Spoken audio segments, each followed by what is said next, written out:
आज आपल्याला माहिती आहे 14 गावाचं शिष्टमंडळ येऊन मला भेटून गेलेलं आहे. 14 गावामध्ये गेली 10 वर्षापासून मी त्यांच्यासोबत काम करत आहे. जेव्हा 14 गावं बाहेर काढायची होती तेव्हाही मी त्यांच्यासोबत होती. आम्ही नागपूर अधिवेशनात मोर्चा घेऊन गेलो होतो 2 बस भरून. तेव्हा आमचे स्वर्गीय आर आर पाटील साहेब त्या मोर्चाला समोर होऊन त्यांनी आर आर पाटलांनी मदत केली होती. आता सुद्धा या लोक म्हणजे सतत संपर्कात आहेत.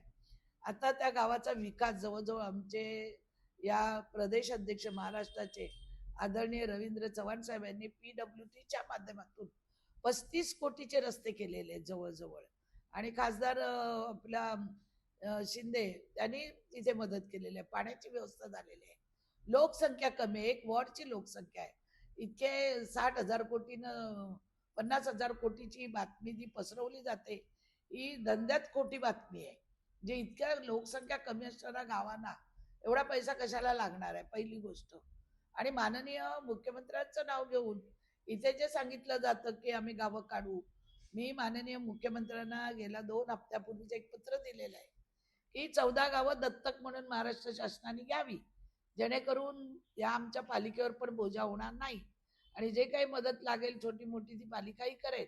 आणि इतर जे खाती आहे, डिपार्टमेंट आहेत, तेही मदत करत आहे. जसं PWTने केलं. मी आज रस्ते आपण जा जरा त्या गावात जा, रस्ते कुठपर्यंत झालेत बघा ना. पहिला काय अवस्था होती, पहिला पालकमंत्री होते, गावं आमच्याचकडे होती, त्यावेळी का सुधारणा केली नाही आपण. आज 14 गावं का घ्यायची नाहीत? ते गरीब भाऊ आहेत, प्रकल्पग्रस्त आहेत, त्यांच्या जमिनी पण काही रेल्वेला गेल्या आहेत, काही इतर प्रकल्पामध्ये गेलेले आहेत. तेही भूमिपुत्र आहेत तिथले, म्हणून का त्यांना सुविधा द्यायची नाही का? महापालिकेवर बोजा पडणारच नाही आहे. शासनच हा बोजा उचलेल. आणि स्वतः उपमुख्यमंत्री शिंदे साहेबांनी 60 का 70 कोटीची तिथे जाहीर केलेलं आहे आणि पहिला हप्ता आलेला आहे, मंजूर होऊन यायचा आहे. आणि 14 गावं घेतली तर त्या गावांना सुद्धा, त्या लोकांना सुद्धा रोजगाराचा, शिक्षणाचा, आरोग्याचा, सगळ्याचा अधिकार आहे. मला लोकांनी टोल केली की तुम्ही घ्या गावं, तुम्ही सुधारा. मी घेतलं ना दिवाळा गाव. ज्या गावामध्ये कधी कोणी 25 वर्ष इथे असताना एक वीट नाही लावली, त्या गावामध्ये बघा जा तुम्ही, रस्ते, पाणी, लाईट, शाळा, computer classes, senior citizen, market सगळं केलं की. त्यांच्या गावाला जशी जशी बैरी देव आहेत, वेताळ देव आहे, सगळ्या वस्तू सुधारवल्या ना गाव दत्तक घेऊन. 14 गावामध्ये जवळजवळ आता सुद्धा आम्ही आम्ही मंदिर असेल का असेल, तिथे काही मदत असेल मुलांना असेल. कोविड काळामध्ये मी कितीतरी लोकांना इथे ऍडमिट केलंय, कितीतरी लोकांना आम्ही झाडू खात्यात 14 गावाच्या लोकांना इथे नोकऱ्या दिलेल्या आहेत. हे 14 गाव पहिल्यापासून आपल्याकडे जवळजवळ समाविष्ट झाले नव्हते, तरी झाल्यासारखे आपण कामं करतो. आज माननीय मुख्यमंत्र्यांना आम्ही बोललेलो आहोत आणि मुख्यमंत्र्यांना सांगितलेलं आहे की 14 गावं काढायची नाहीत.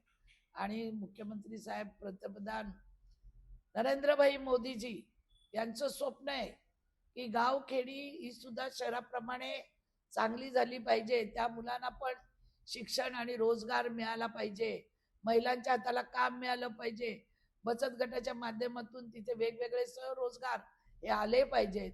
त्यांच्याकडे भरपूर जागा आहे, तिथे आपण चांगले स्वरोजगार निर्माण करू शकतो. हस्तकलेचे म्हणा, तुमच्या शाळा कॉलेज करू शकतो, अनेक विद्यार्थी मोठे मोठ्या वेगवेगळे कोर्स करू शकतो, त्या लोकांना तिथे रोजगार उपलब्ध करून देऊ शकतो. गावाल्यांना ज्या अतिक्रमण झालेल्या जमिनी आहेत त्या काढू शकतो. गुरुचरणाच्या जमिनी आहेत, प्रॉपर्टी टॅक्स ते भरतील, आपल्या अंगावर काही पडत नाही. पण एक पपकोंडा करायचा विरोधात, आणि ती कशी गावं चांगली नाहीत आपल्याला, की आपण घेतल्यावर किती पालिकेवर बोजा होईल. इथे तरी पालिका लुटून खाल्लीच ना, का नाही खाल्ली कोणी? साक्षीदार आहे ना मी इथे. 35 वर्ष मी इथे राजकारणात काम करते. एकेकाच्या नावानिशी सांगेन कोणी कोणी पालिका कशी कशी लुटली ती, आणि आतापर्यंत कशी लुटत आहेत ती. मग या ग्रामस्थांना सुखसुविधा मिळाल्या तर काय फरक पडणार आहे? कशी कोण 14 गावं काढते मी पण बघते. मी पण त्या ग्रामस्थाच्या मागे उभी राहणार आहे. पूर्वीही होती, आताही उभी राहणार आहे. गणेश नाईक समर्थकांचं त्यांच्याकडे मंत्रीपद आहे, त्यांनी करावी, चांगली महानगरपालिका द्यावी, त्यांना सर्व सुखसुविधा द्याव्या. ते काय एका नव्या मुंबईचे मंत्री नाहीत, महाराष्ट्राचे मंत्री आहेत.